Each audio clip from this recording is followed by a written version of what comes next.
Assalamualaikum warahmatullahi wabarakatuh. Selamat malam, salam jumpa, salam kenal para sahabat Kahor dimanapun kalian berada. Lagi-lagi masih bersama Bang Fawa di malam yang dingin ini, ditemani kabut yang cukup tebal. Bang Fawa akan menceritakan sebuah kisah seram dari tanah Kalimantan. Kisah seorang pemuda yang merantau di Kalimantan, bekerja di sebuah pertambangan yang cukup terkenal. Bagaimana kisahnya? Langsung saja, mari kita simak ceritanya.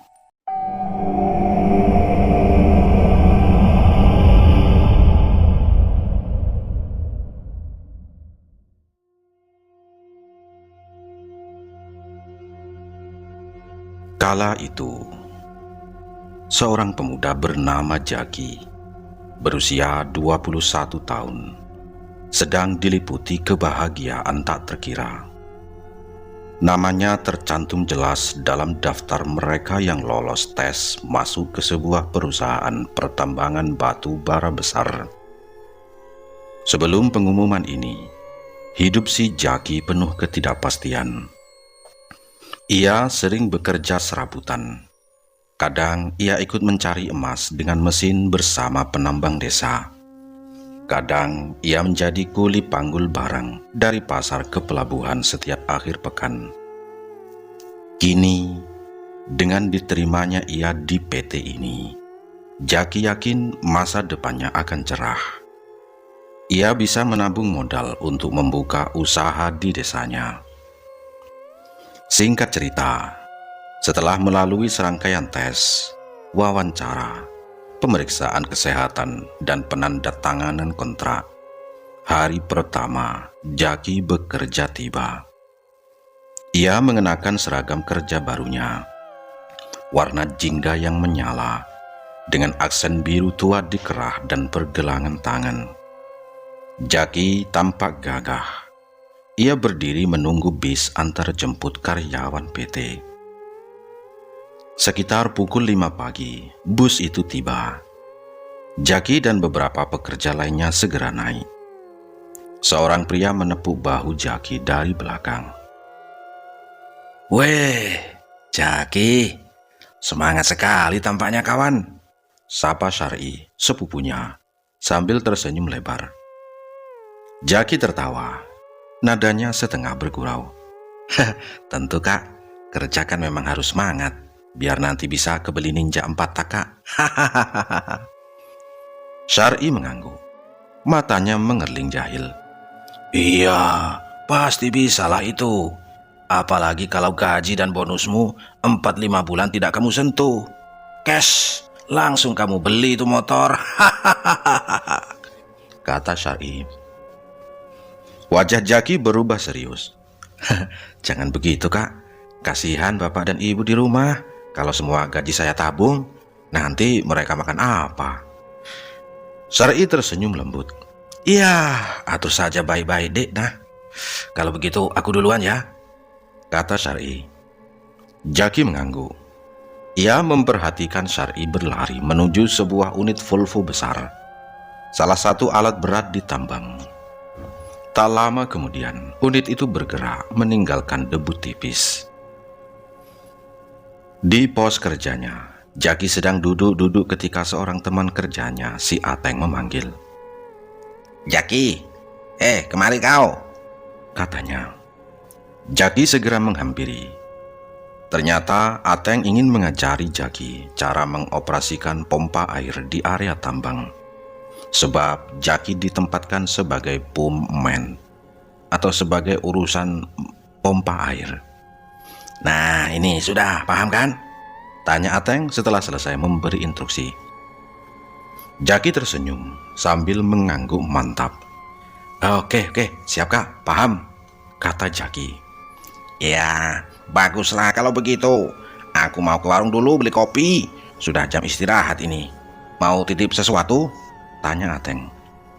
Tidak kak, aku sudah bawa kopi dari barak," jawab Jaki sambil menunjukkan botol kecil dari tasnya. Ateng mengangguk, lalu pergi bersama beberapa rekan lain. Jaki kembali duduk di posnya sambil bersenandung pelan. Lahan pertambangan itu terasa sunyi, apalagi baru saja diguyur hujan. Di kejauhan, hanya tampak pohon-pohon tinggi yang mengelilingi tempat itu. 1 jam kemudian, Ateng kembali. Ia membawa sebungkus roti untuk Jaki. Tadi di sana ada kecelakaan, Ki? Ujar Ateng seraya duduk di dekatnya. Jaki langsung merasa lemas, seperti biasa setiap mendengar kata kecelakaan. Ya ampun, Kak. Korbannya bagaimana? Tanya Jaki. Ya, untungnya sopirnya selamat. Tidak luka sedikit pun. Cuma bagian depan bisnya itu saja yang rusak, kata Ateng. Jaki menghela napas lega. Oh, syukurlah, kata Jaki. Sudah, makan rotinya. Itu memang kubelikan untukmu, kata Ateng. Terima kasih banyak ya, Kak, ucap Jaki seraya membuka bungkusan roti. Tiba-tiba, nada bicara Ateng berubah pelan. Ki, dengar baik-baik. Di sini, kalau malam itu angker sekali, kata si Ateng. Ada hantunya ya, Kak? Tanya Jaki sambil penasaran dan juga mengunyah. Iya, kami di sini menyebutnya si merah. Dia selalu muncul dengan pakaian serba merah. Rambutnya panjang dan sering mengganggu. Dia itu makhluk penunggu hutan, kata Ateng. Jaki menatap Ateng. Bulu kuduknya mulai berdiri. Hanya itu saja ya, Kak? Tidak hanya itu saja yang ada di sini, Ki, kata Ateng. Shh, itu pengawas datang, potong Ateng, buru-buru membetulkan posisi duduknya. Keduanya langsung terdiam. Hanya deru hembusan angin yang terdengar. Ini kotak untuk kalian. Tadi dapat lebih karena banyak yang tidak mau, ujar pengawas itu sambil meletakkan 1 plastik berisi 4 kotak makanan. Perusahaan tempat Jaki bekerja memang tidak menyediakan catering karena karyawan sudah mendapat jatah uang makan harian. Nasi kotak ini adalah bonus dadakan. Setelah pengawas pergi, Jaki langsung melahap makanannya. Loh, kakak tidak makan? Tanya Jaki melihat Ateng hanya menatapnya. Tidak, Ki, kamu makan saja, kata Ateng. 2 kotak nasi yang tersisa dibawa pulang oleh Jaki. Lumayanlah pikirnya, ia tidak perlu memasak malam ini. Hari-hari pun berlalu. Tak terasa giliran shift siang Jaki berakhir dan ia mendapatkan jadwal libur.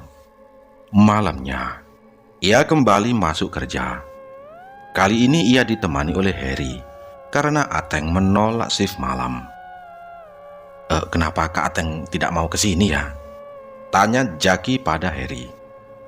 Karena di area tambang di posisi pump man ini memang banyak dan selalu berdua atau sendiri. Tergantung jumlah pompa yang digunakan. Pump man ini maksudnya adalah pompa untuk pertambangan.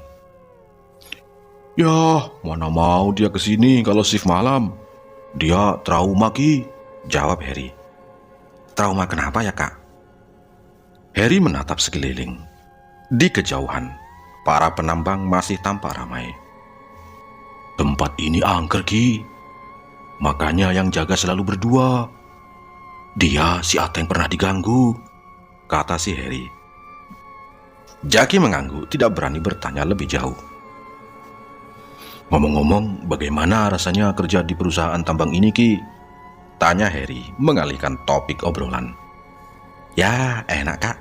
Walaupun capek, tapi tidak secapek waktu jadi kuli di pasar atau mencari emas, jawab Jaki tersenyum lebar.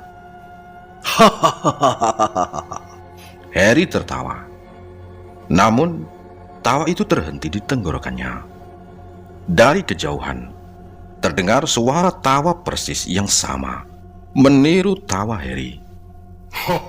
Harry terdiam kaku. Suara tawa itu masih terdengar, menggema. Wajahnya seketika pucat pasi. Ia menatap Jaki yang juga tampak memutih. Cepat, cepat berdoa Ki, bisik Harry. Suaranya tercekat. Jaki segera menadahkan kedua tangannya dan mulai berdoa dalam hati. Gemetar. Sementara Harry memejamkan mata erat-erat. Tak lama kemudian, suara tawa itu menghilang, seperti ditarik paksa. Harry dan Jaki menghela napas panjang, sangat lega. Syukurlah, sudah hilang, ujar Harry. Suaranya bergetar. Jaki hanya bisa diam. Bibirnya keluh. Malam itu adalah malam pertamanya Jaki merasakan gangguan nyata dari mereka yang tak kasat mata di tempat kerja barunya.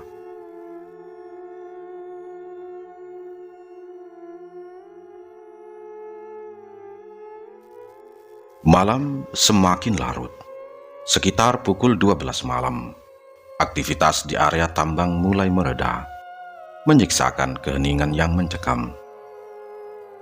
Tidur saja Ki, istirahat, ujar Harry sambil merebahkan tubuhnya di lantai pos.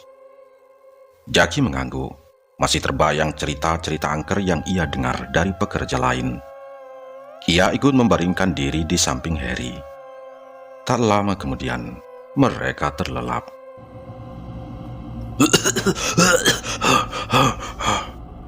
Napas Jaki tersengal-sengal.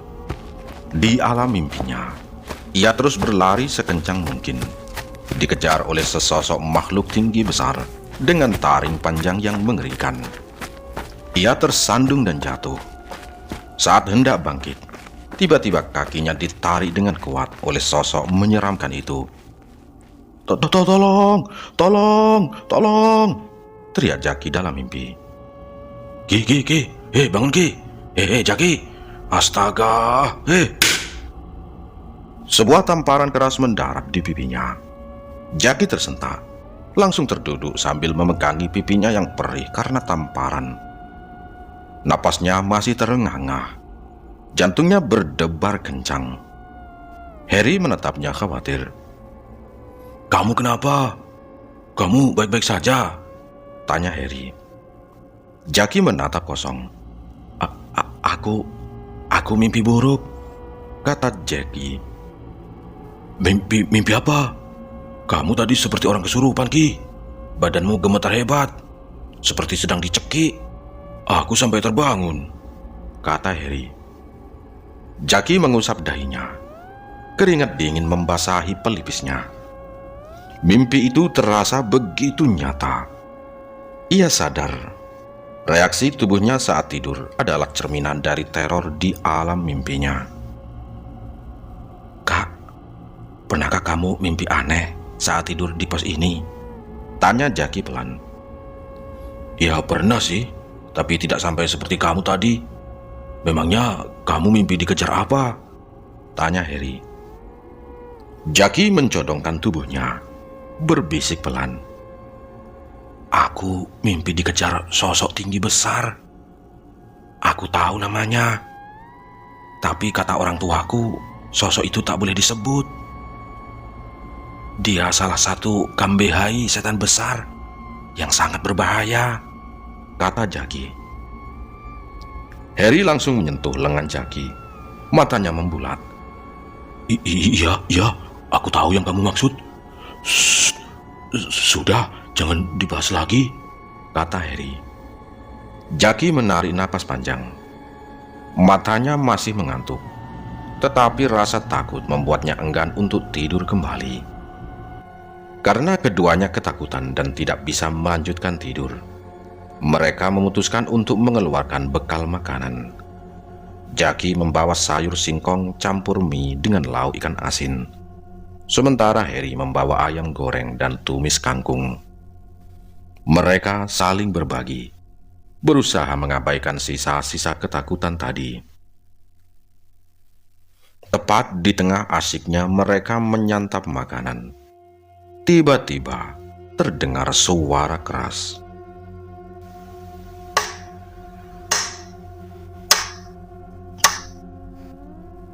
Suara itu seperti ada yang memukul-mukul tiang lampu sorot berulang kali.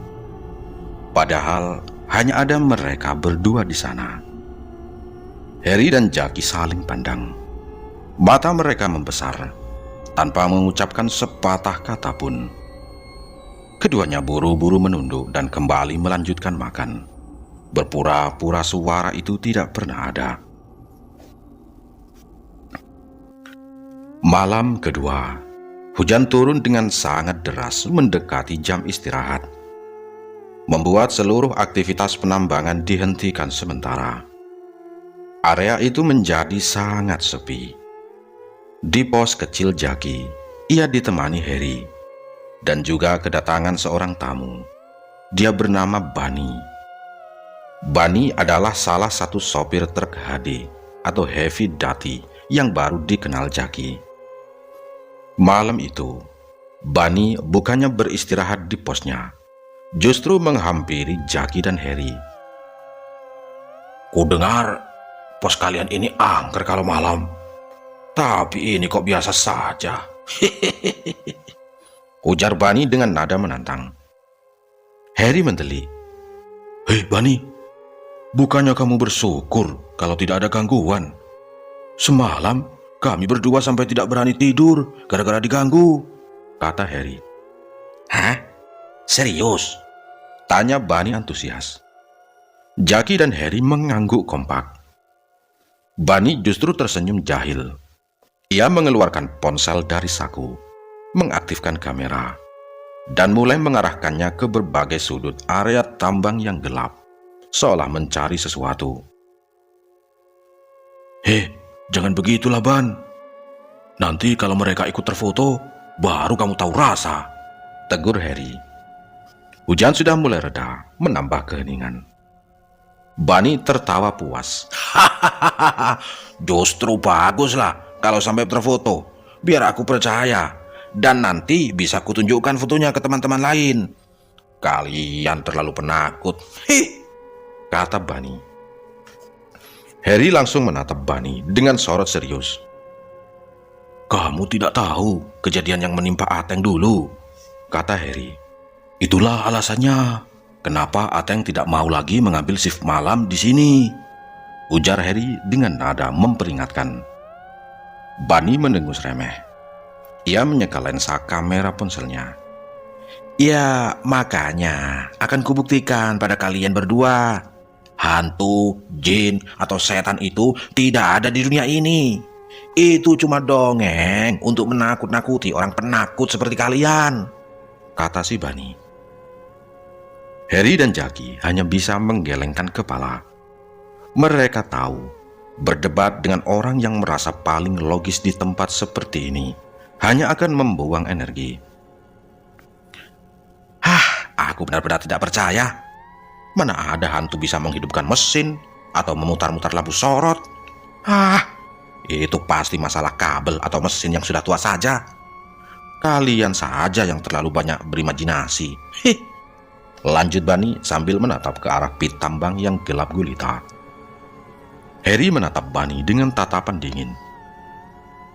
Terserah kamu lah Ban. Itu hakmu untuk tidak percaya. Kami tidak memaksa.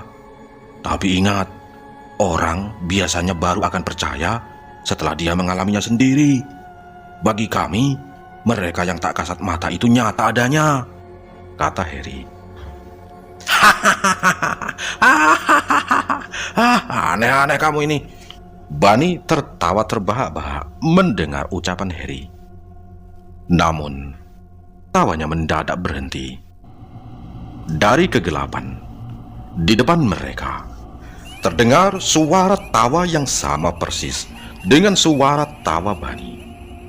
Diikuti dengan lampu sorot di atas mereka yang tiba-tiba mati dan nyala dengan sendirinya secara liar. Jackie dan Harry tersentak. Mereka spontan merapatkan tubuh. Mulut mereka komat kamit merapalkan doa. Namun, Bunny justru tampak semakin antusias. Ia melangkah keluar dari pos, berjalan menuju arah suara itu. Ayo keluar. Kalau kalian memang ada, tunjukkan wujud kalian di depanku, Jangan cuma main lampu, teriak Bani menantang. Kita harus bagaimana, Kak? Bisik Jaki gemetar. Biarkan saja dia, Ki. Yang penting kita jangan ikut campur atau menantang juga, jawab Harry pelan.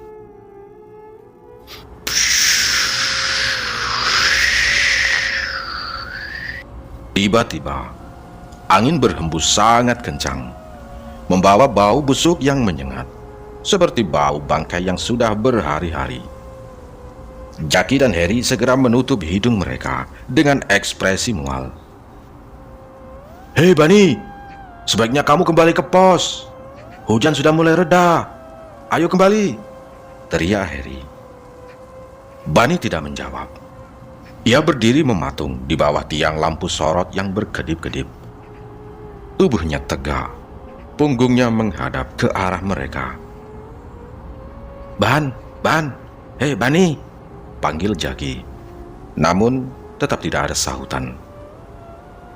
Suruh dia balik ke posnya, Ki. Jangan diam saja di sana, perintah Harry dengan nada kesal sekaligus cemas. Jaki memberanikan diri berjalan mendekat. Langkahnya terasa berat. Saat sudah berada di belakang Bani, Jaki menepuk bahu pria itu. Bani, ayo balik. Kamu baik-baik saja kan? Kata Jaki. Bani tidak bergerak sedikit pun. Perlahan, Bani mulai tertawa. Tapi itu bukan lagi tawa Bani yang mereka kenal.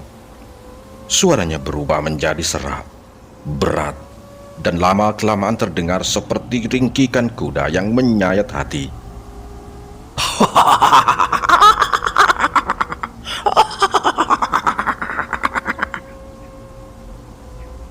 Gila kamu. Kamu sedang mengerjai kami ya? Tidak lucu, Ban, bentak Jaki jengkel. Bani memutar tubuhnya pelan. Matanya melotot tajam ke arah Harry yang masih berada di pos. Bagaimana rasanya kehilangan anak? Tanya Bani dengan suara parau yang mengerikan. Anak yang sudah 6 tahun kalian tunggu-tunggu itu, bagaimana rasanya? Wajah Harry seketika berubah pucat pasi. Rahangnya mengeras. Itu adalah rahasia pribadi yang tidak mungkin diketahui oleh Bani yang baru ia kenal.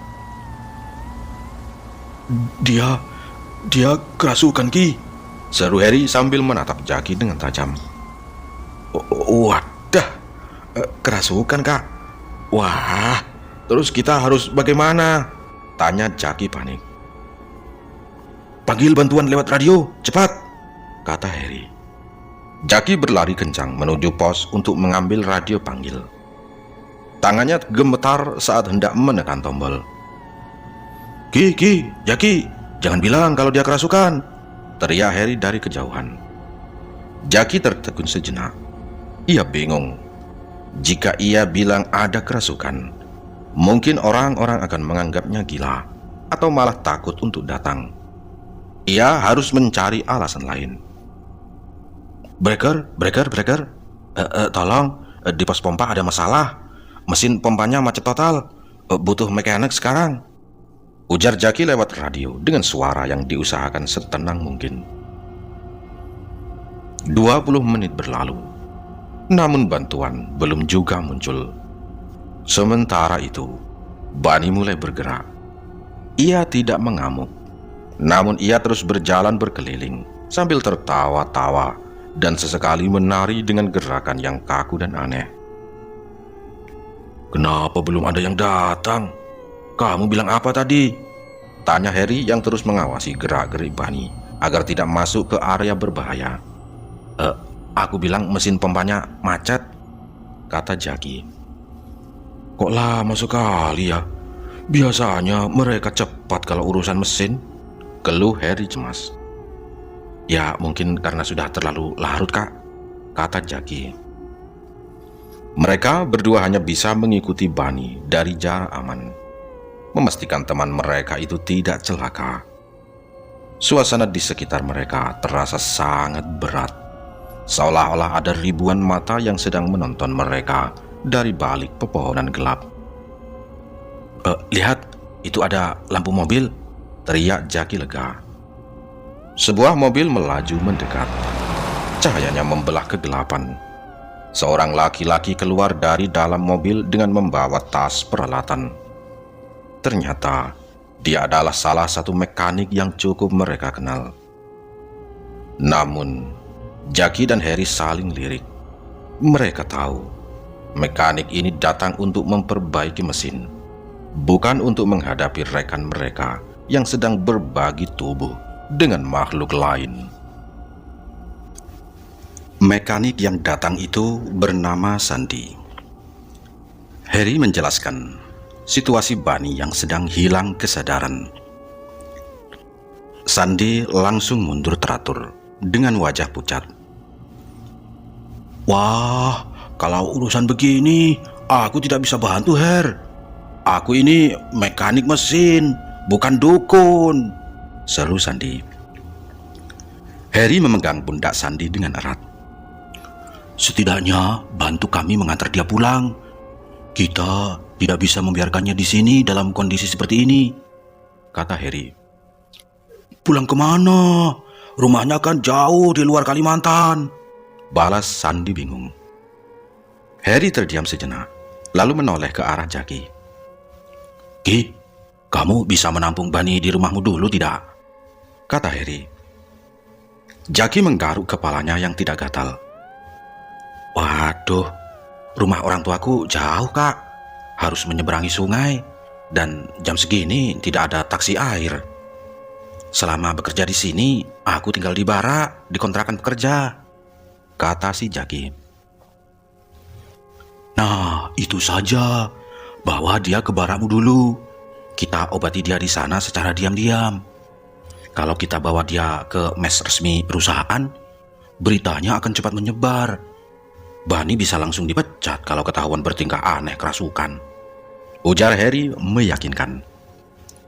Jaki akhirnya mengangguk setuju demi menyelamatkan nasib kawannya. Dengan sisa tenaga yang ada, mereka bertiga terpaksa mengikat tangan dan kaki Bunny menggunakan tali seadanya agar tidak mengamuk di perjalanan. Jaki pun ikut pulang mengantar Bunny dengan mobil yang dikendarai Sandy. Setibanya di barak Jaki, suasana terasa sangat sepi. Sandy membantu memapah Bunny masuk sebelum berpamitan pergi. Tidak ada orang lain di sini, Ki? Tanya Sandy sambil melirik kamar-kamar yang gelap. Teman yang lain ada yang sedang cuti, ada juga yang masuk shift malam. Aman, Kak? Jawab Jaki. Setelah Sandy pergi, Jaki duduk di lantai, bersandar di dinding sambil menatap Bunny yang masih terikat, namun kini sudah mulai tenang. Jaki merasa kesal karena malamnya yang seharusnya untuk bekerja malah berakhir seperti ini. Gara-gara ulahmu ini, aku jadi tidak bisa kerja malam ini, gerutu Jaki ketus. Tiba-tiba Bunny tertawa lagi.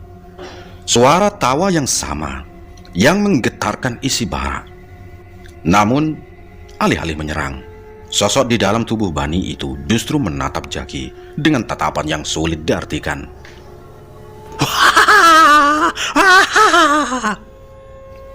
Kenapa? Kamu marah? Suara itu terdengar berat, keluar dari mulut si Bunny.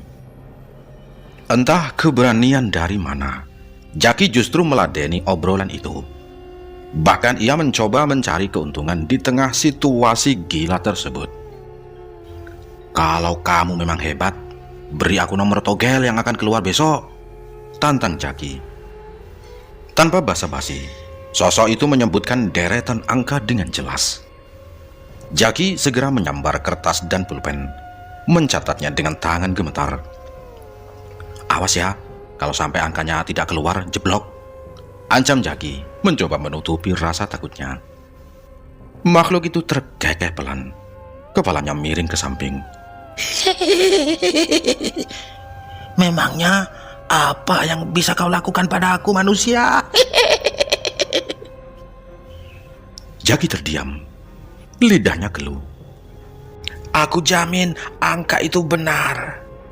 Tapi aku ingin makanan enak sebagai gantinya. Lanjut sosok itu lagi. Kalau semua angka ini benar-benar keluar besok, aku akan belikan makanan apapun yang kamu mau, jawab Jaki mantap. Bani atau makhluk yang ada di dalamnya mengangguk pelan.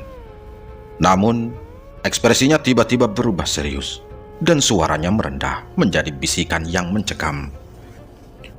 Baik, aku pegang janjimu. Aku akan pergi sekarang. Tapi hati-hati. Setelah aku pergi, sesuatu yang jauh lebih jahat akan datang ke tempat ini. Kata makhluk yang ada di tubuh Jaki. Jaki mengerutkan dahi, meresapi peringatan itu. Namun, sebelum ia sempat bertanya lebih lanjut, tubuh Bani mendadak lemas dan jatuh pingsan. Jaki mengguncang-guncangkan bahu temannya. Bani, bangun, kata Jaki. Setelah beberapa saat, Bani perlahan membuka matanya. Ia mengerang kesakitan, menatap sekeliling dengan bingung. Aku ada di mana, Ki? Kenapa tangan dan kakiku diikat? Kata Bani. Kamu kerasukan, Ban. Itulah akibatnya kalau kamu terlalu sombong menantang mereka, jawab Jaki sambil melepaskan ikatan tali tersebut. Bani terdiam lama, mencoba menyusun kembali ingatan yang terputus. Wajahnya perlahan memucat ketakutan. Ponselku mana, Ki? Kata Bani. Hah, tidak tahu. Memangnya kamu taruh di mana tadi? Tanya si Jaki. Bani memegang kepalanya yang pening. Seingatku, sesaat sebelum semuanya gelap, aku sempat memfoto sesuatu. Di layar ponselku nampak jelas sekali, Ki. Padahal mataku tidak melihat apa-apa. Ada sosok berdiri, badannya besar, tapi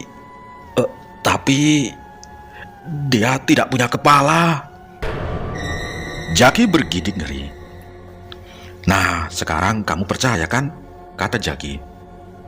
Bani mengangguk lemas. Air mata hampir jatuh di sudut matanya. Aku kapok, Ki. Seumur hidup aku tidak pernah percaya hantu. Tapi tadi aku melihatnya dengan mata kepalaku sendiri lewat kamera itu. Aku benar-benar menyesal, kata si Bani. Jaki menghela napas panjang. Ya sudah, syukurlah kamu sudah sadar. Sekarang istirahatlah. Aku juga mau tidur, kata Jaki. Meskipun Bani sudah kembali normal, Jaki tidak bisa tidur dengan tenang. Kata-kata terakhir sosok tadi terus terngiang di telinganya. Sesuatu yang jauh lebih jahat akan datang.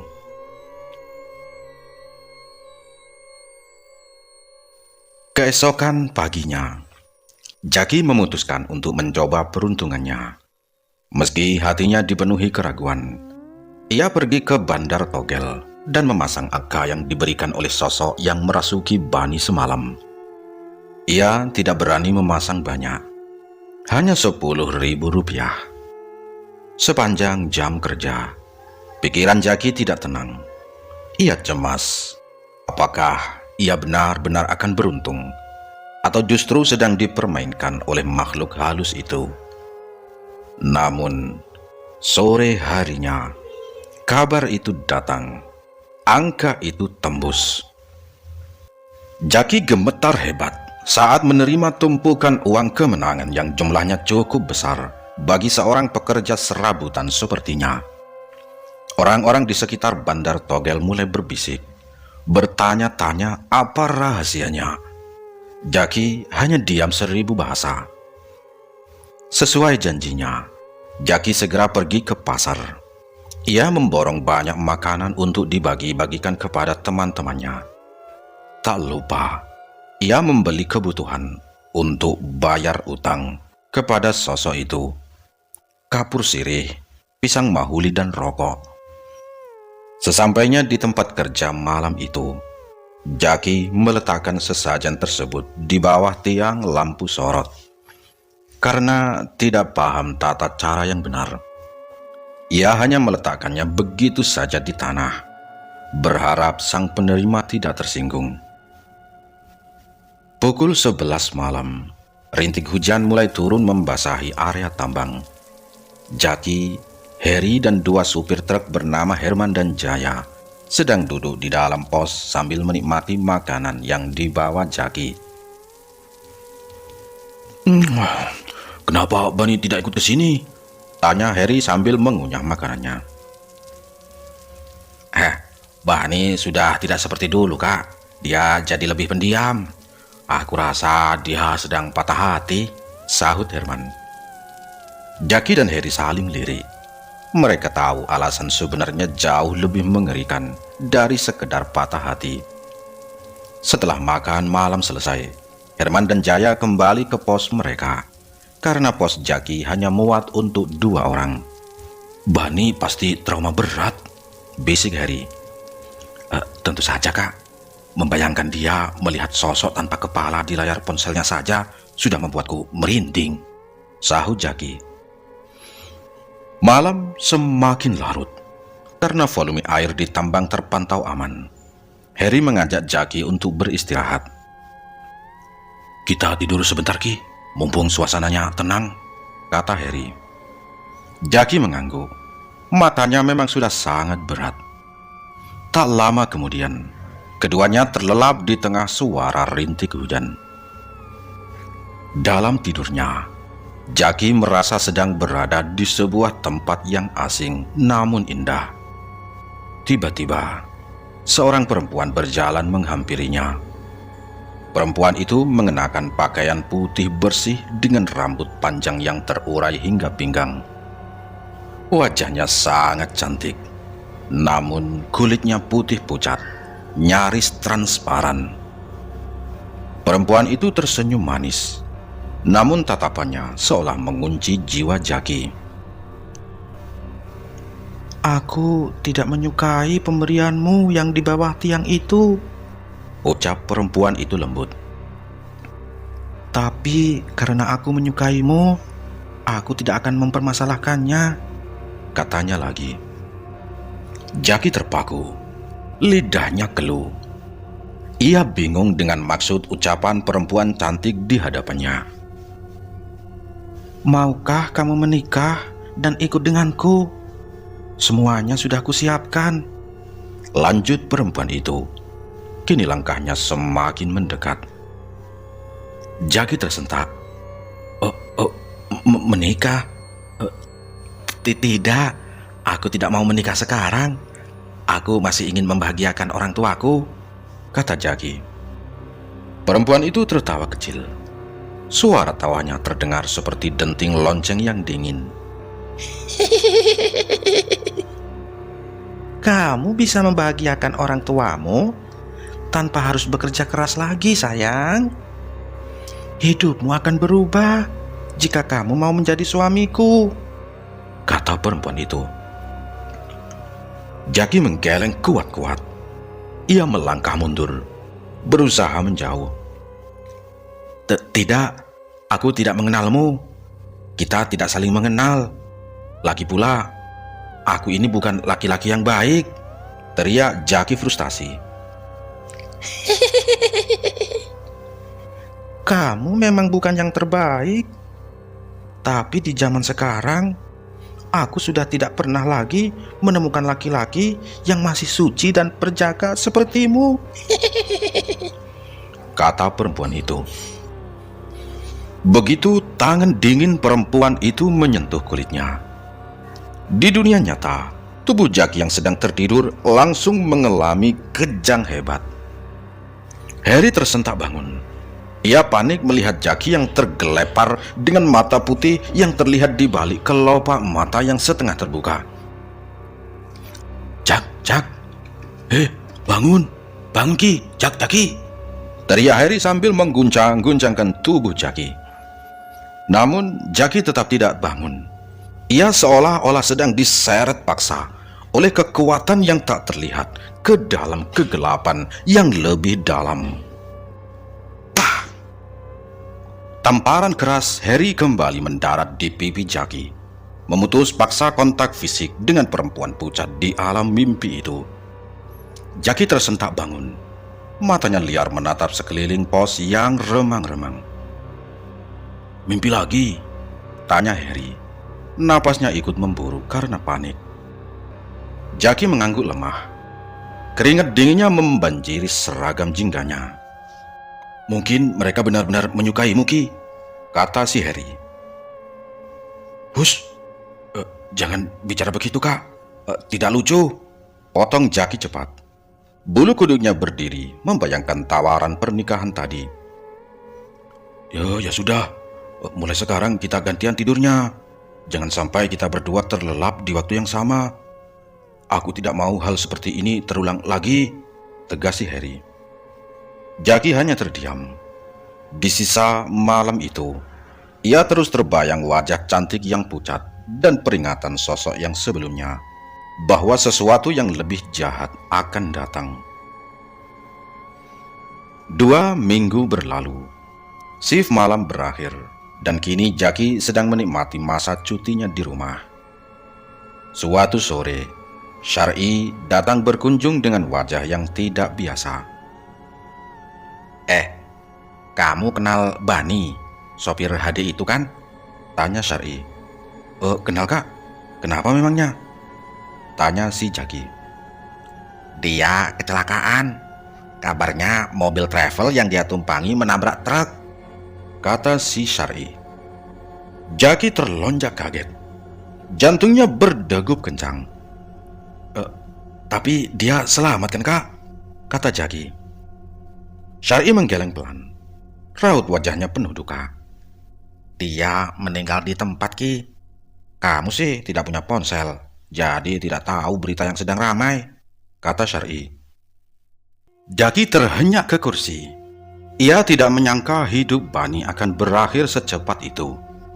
Meski mereka tidak akrab, bayangan Bani yang menari-nari saat kerasukan dan ketakutannya saat melihat foto hantu tanpa kepala itu masih terekam jelas di ingatan Jackie. Masa cuti berakhir. Jackie kembali bekerja dengan perasaan campur aduk. Saat tiba di lokasi, ia segera menghampiri Ateng. Kak Ateng, bagaimana kabar tentang Bani? Tanya Jackie memastikan. "Iya, Ki, jenazahnya sudah dipulangkan dan dimakamkan di kampung halamannya," jawab Ateng lesu. Jackie mendekat. Suaranya merendah. "Kak, sudah dengar cerita saat Bani kerasukan di sini?" kata si Jackie. Ateng menyipitkan mata. Ia menarik kursi dan duduk di dekat Jackie. "Hah? Kerasukan?" kata Ateng. Jackie pun menceritakan semuanya tanpa sisa.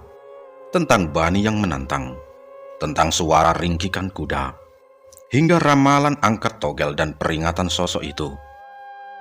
Ateng mendengarkan dengan seksama.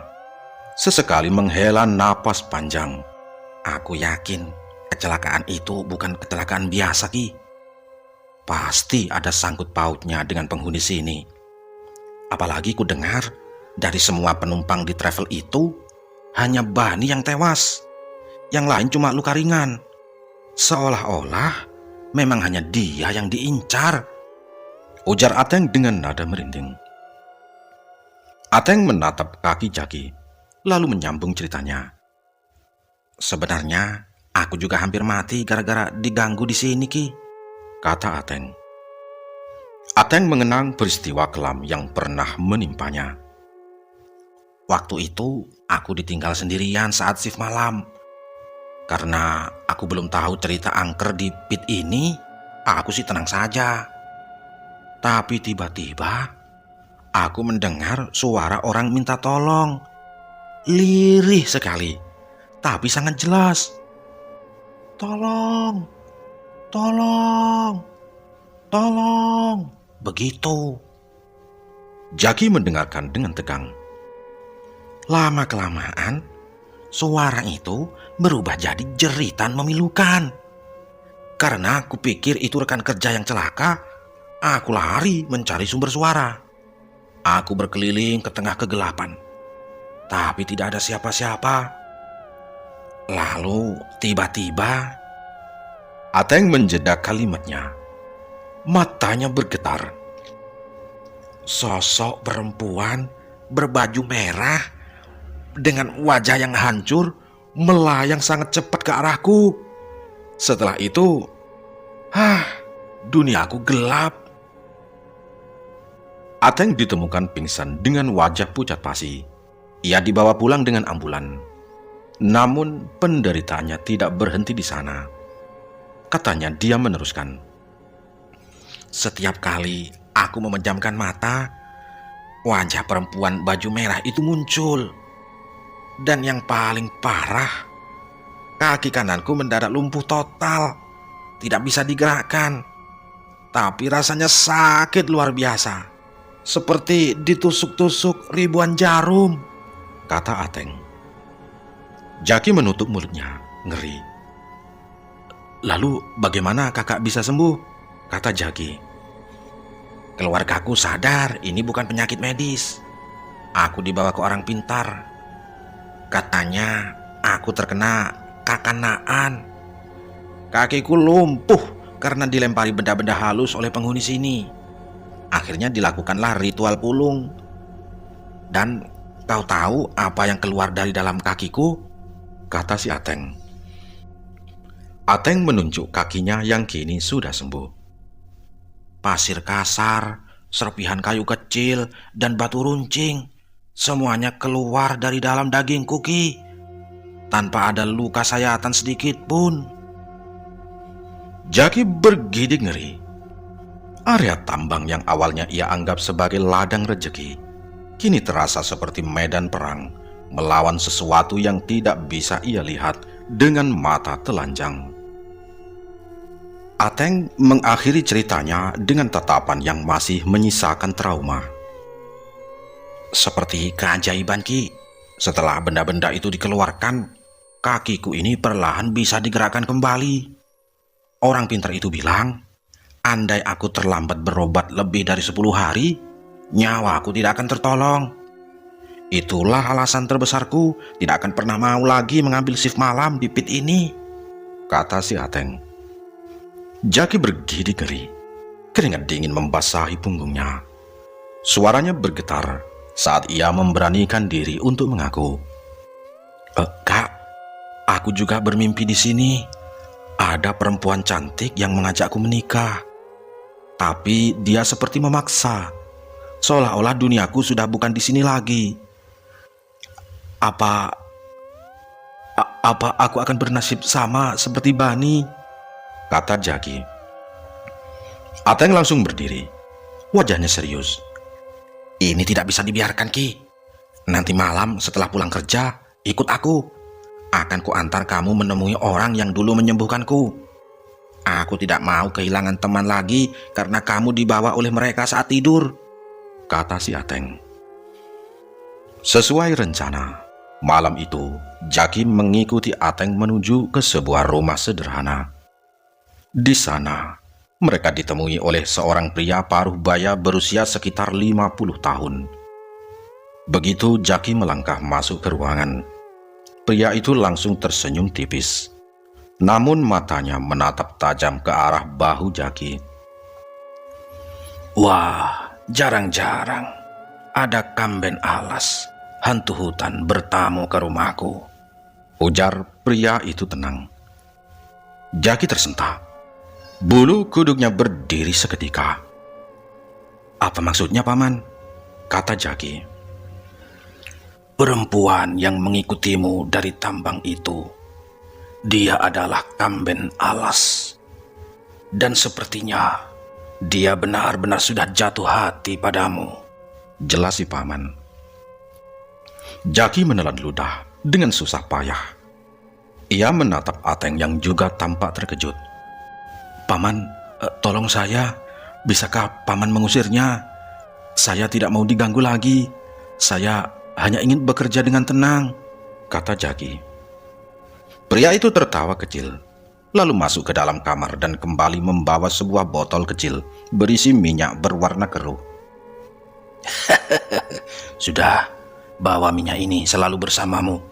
Jangan pernah lepaskan dari tubuhmu sebelum 41 hari terlewati, Pesannya sambil menyerahkan botol itu. Hanya ini saja, Paman? Tanya Jaki ragu. Pria itu mengangguk mantap. Itu cukup untuk melindungimu dari pengaruhnya, kata paman itu. Hari-hari berlalu.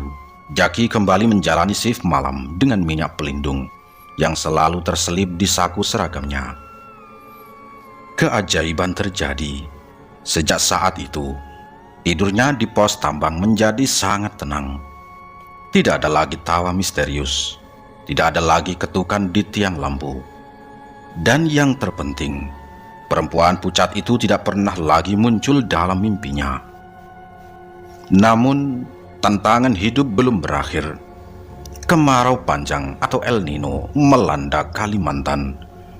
Sungai Barito surut drastis hingga tongkang pengangkut batu bara tidak bisa melintas. Krisis ini memaksa perusahaan melakukan pengurangan karyawan besar-besaran. Nama Jaki masuk ke dalam daftar karyawan yang diberhentikan. Meski sedih harus meninggalkan pekerjaannya, Jaki tidak patah arang.